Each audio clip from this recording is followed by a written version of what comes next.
the other weapon that imperialism uses, which is a challenge for a Pan-African Renaissance. There's religion.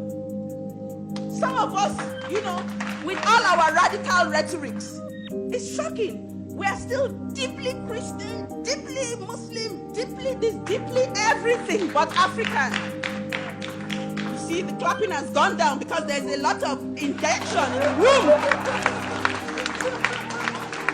And we can't understand as long as you continue to see and to understand God and the Creator through the lenses of another race. You will never know freedom in your life. Never. Religion is a cultural understanding of the spiritual. That's why Indians are Buddhists and these Jews are that and this and that. It's just an expression, an attempt to understand, the supernatural. So when we as Africans continue the denigration, you hear Africans say, oh, that's fetish. Like some people, when they see the cowries, oh, that's fetish. Do you know what it is? This is where the problem is here. In the head. In the head. And if we don't fix that problem in the head and in the mind, we ain't going nowhere. You see, the Chinese are coming to Africa, right? Or they're already there. They're going to bring their own God, Confucius, whatever it is they practice. And you'll see Africans there, worshipping.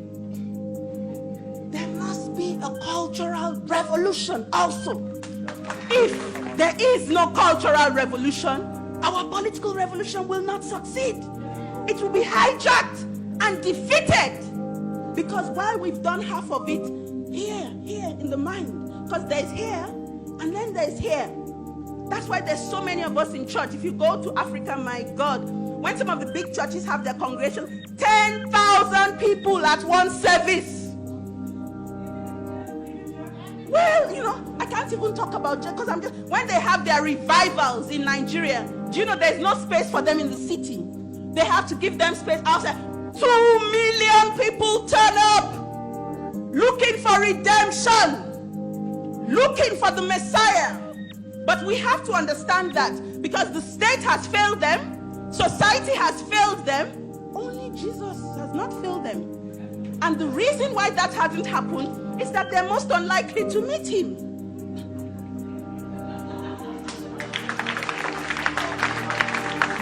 The same thing.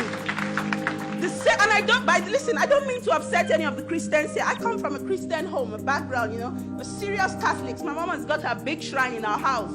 All right? So I know what I'm talking about. But in coming into revolutionary consciousness, you begin to ask yourself questions. You begin to free your mind. If we want to get free. Because there's some of us who don't want to get free. I must tell you that. There are lots of, they want to be a bit more comfortable. They want to have access to the same privileges that white people have. Not understanding that Europeans had to steal our resources and murder our people before accessing those privileges. So, for those Africans who want the same privileges, I always advise them to go and look for a brand new race of people that they can exploit.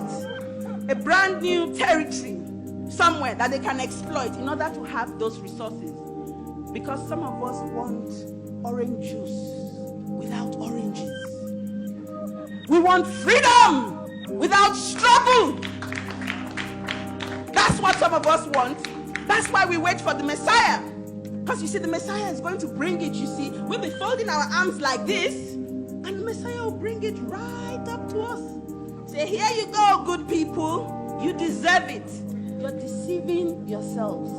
And if we're not careful, in the next 30, 40, and 50 years, our children will come again, whether we assemble in London, in Lagos, in Accra, in wherever, and have the same discussion all over again.